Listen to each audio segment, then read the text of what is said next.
we are going to talk about the differences between simple and compound interest. So let's do an example. So we talked about interest is PRT, right? So let's say that I'm going to invest $5,000. They're going to charge me 6.1% interest, and I'm going to do it for 4 years. So let's work that out, and then we'll compare it to compound interest, and you'll see what happens. So the amount of interest I get is the principal times the rate as a decimal, which is good, 0.061 times 4. Someone put that in a calculator for me and tell me how much interest am I paying? So if I'm borrowing, I'm paying something off that costs 5,000, sorry, 12 what? 12.20. All right.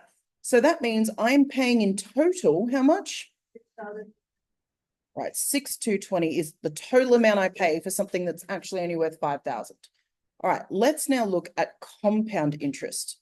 So compound interest says the amount is the principal times 1 plus the rate, all to the power of time.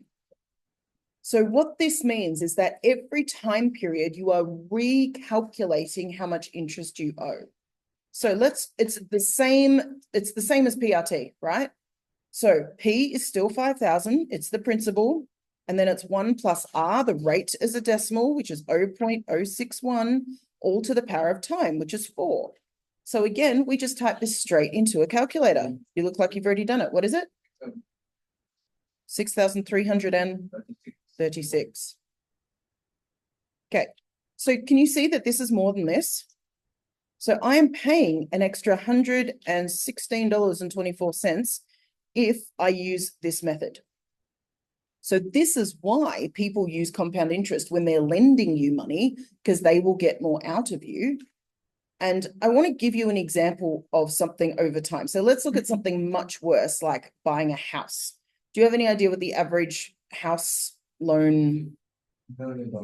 No, sorry. I meant to ask what the average time payback period is. 30 years.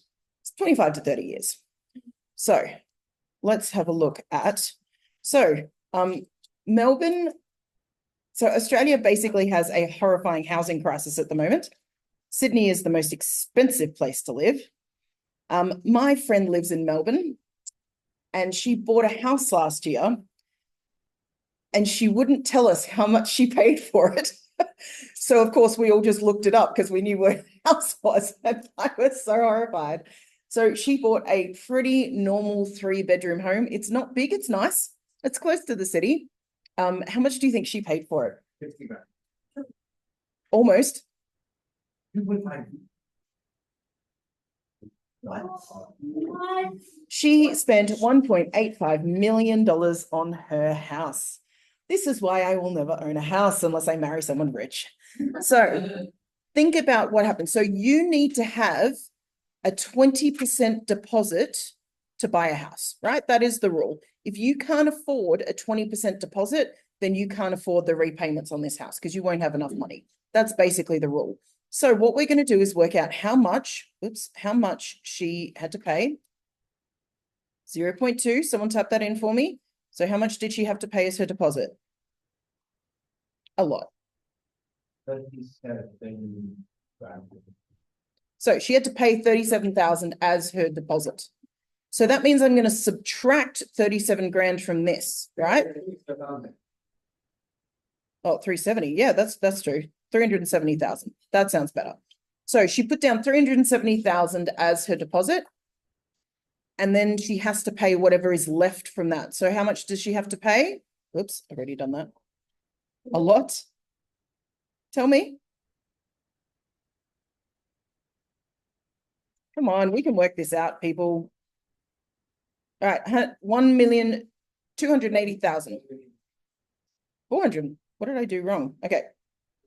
$1,480,000 is what she has to pay. Now, let's say, actually, I don't know what is the average rate of a home loan in Australia? All right, let's be realistic. All right, so the average rate is 6.28%. Wow. It is. So, and Okay, so we're going to go with 30 years. Let's go with, she's going to pay that off over the next 30 years. So let's figure out how much she is going to pay in interest. So the amount that she has to pay in total is the principal, which is what she's got left, right? Because she's already paid the deposit, times 1 plus the rate as a decimal, all to the power of the time. 19, Amount is the total amount that you have to pay. 9,200,000 or 9,200,490 29. Like this. Is that what you said? 20.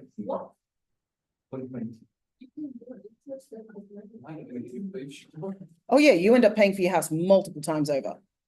100% you do. Is that, did you definitely type that in right? Because that seems absolutely absurd. I mean, it is absurd. I know it's absurd, but that's really high. 1,480, It's a power of 1.0628 Here it is. to the power of 30. Yeah, that's what I got too. There you go. All right. So this is an absurd amount of money, but this is the only way that you can buy a house, isn't it? Because nobody has $1.85 million unless you are, I don't know, Bill Gates. Elon Musk doesn't, well, I mean, he could buy houses that much, but he doesn't actually have that much cash. Or actually, he would have that much cash. Anyway, it doesn't matter. We had this conversation yesterday. So his is more asset-based than cash-based.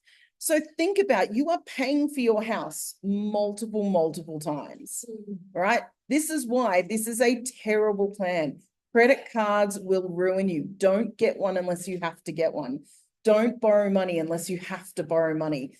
There are times like this, buying a house, where almost everybody will have to take out a loan to buy a house. There aren't many people that can afford just to buy a house, right? That doesn't really happen. So, but whenever possible, save up money and buy stuff. If you need a car and you can do without one for a while, save up and buy it first. Don't take out a loan unless you have to, because you just end up wasting so much money. So let's just go backwards for a second. I'll save that. Let's slow down. So let's go back to the formula. Ugh.